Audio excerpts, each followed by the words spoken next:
Our AUK Max Awl is a really nice bit of hand kit that we might use for marking the centres of screw holes possibly. So if we put our hinge on, if it had been actually chopped into the timber, you want to get a nice centre point, pop him into where the screw hole is, push him down, and you then got a centre for where your screw needs to be drilled and pushed in. The Max Awl's tip is really quite sharp and strong, so I could also use it for marking out softer metals. If I was trying to get a centre point ready for doing some drilling on here, I could set up a square.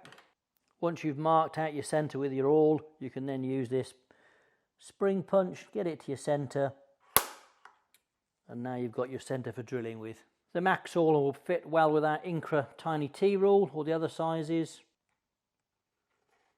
Marking out those centres, squaring across, give us a good point to work to.